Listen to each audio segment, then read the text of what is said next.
ओम नमः शिवाय। दोस्तों आज के समय में स्ट्रेस के चलते बहुत इंसान डिप्रेशन की बीमारी का शिकार हो रहे हैं। डिप्रेशन दोस्तों किसी भी इंसान को दुखी, नेगेटिव, इरिटेटेड या बहुत ही ज्यादा गुस्से वाला बना देता है कि आप उनको हल्की सी कुछ बात कहिए वो लड़ने के लिए तैयार ही रहते हैं। डिप्रेशन होने के दोस्तों बहुत से कारण होते हैं। अपनी फैमिली में किसी लविंग मेंबर को खो देना, अपने लव्ड वंस को खो देना, या काम में एकदम से बहुत ज्यादा नुकसान हो जाना, जॉब चली जाना, कैरियर खराब होना, फाइनेंशियल हालत खराब होना, या किसी तरह की ड्रग्स या अल्कोहल की एडिक्शन। इनसे भी दोस्तों डिप्रेशन की बीमारी हो सकती है इंसान को।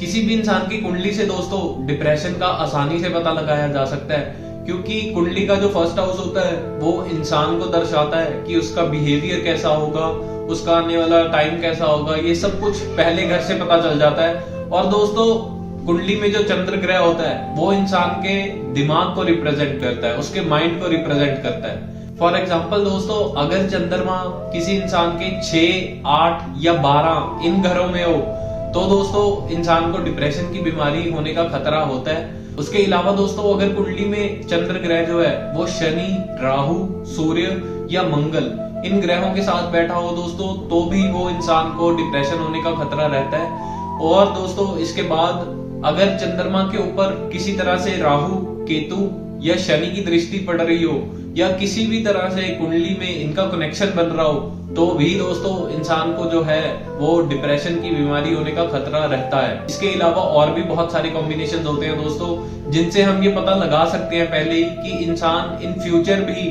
उसको डिप्रेशन हो सकता है या नहीं। इसके अलावा दोस्तों हर तरह की बीमारी का भी हम पहले ही पता लगा सकते हैं कि इन फ्यूचर आने वाले टाइम में इंसान को किस तरह की बीमारी से सफर करना पड़ सकता है। तो दोस्तों अगर आपकी कुंडली में भी चंद्र ग्रह आपको खराब रिजल्ट्स दे रहा है या किसी को डिप्रेशन हो चुका है या हमें लग रहा है कि इन फ्यूचर उसको डिप्रेशन हो सकता है तो उसके लिए दोस्तों उस इंसान को क्या करना चाहिए। सबसे पहले तो दोस्तों योग मुद्राएं, अनुलोम विलोम और प्राणायाम ये करने से डिप्रेशन की बीमारी पर कंट्रोल पाया जा सकता है। दूसरा दोस्तों अगर हमें लगता है कि किसी इंसान का चंद्र ग्रह खराब है तो हम उसे रिकमेंड करते हैं कि वो चांदी के गिलास में पानी पिए। इससे दोस्तों चंद्र ग्रह के जो बुरे प्रभाव हैं वो आपकी जिंदगी में शांत होते हैं। तीसरा आता है दोस्तों आप किसी अच्छे एस्ट्रोलॉजर से अपनी कुंडली दिखाकर उनकी सलाह लेकर चांदी की किसी ज्वेलरी, चेन, रिंग या ब्रेसलेट में मोती धारण कर सकते हैं। ये बिना किसी एस्ट्रोलॉजर की सलाह से नहीं करना चाहिए दोस्तों। इसके कई बार नेगेटिव इफेक्ट भी हो जाते हैं क्योंकि कुंडली में चंद्र ग्रह की स्थिति देखना बहुत जरूरी है। उसके अलावा ये देखना भी जरूरी है कि उस इंसान को मोती सूट भी करेगा या नहीं।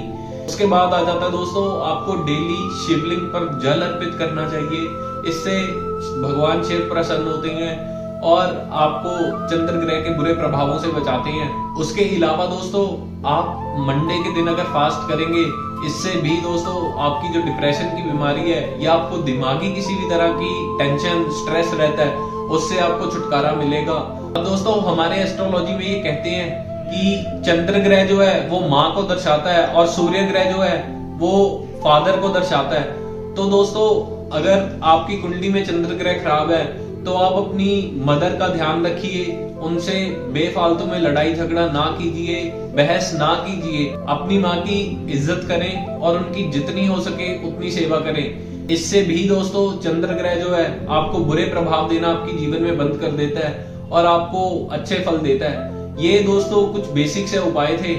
इसके अलावा हम आपकी कुंडली देखकर आपको बेहद सटीक उपाय भी बता सकते हैं कि जिनसे आपको बहुत जल्दी डिप्रेशन की बीमारी से राहत मिलेगी, आपके स्ट्रेस से राहत मिलेगी। तो दोस्तों इसके लिए हमारे नंबर नीचे मेंशन किए होते हैं। अगर आप हमसे संपर्क करना चाहें अपनी कुंडली दिखाने के लिए या अपने घर, दुकान, ऑफिस या फैक्ट्री का वास्तु चेक करवाने के लिए तो आप हमें कर सकते हैं। आप हमारे ऑफिस भी विजिट कर सकते हैं। ऑनलाइन सेवा भी उपलब्ध है दोस्तों। ओम नमः शिवाय।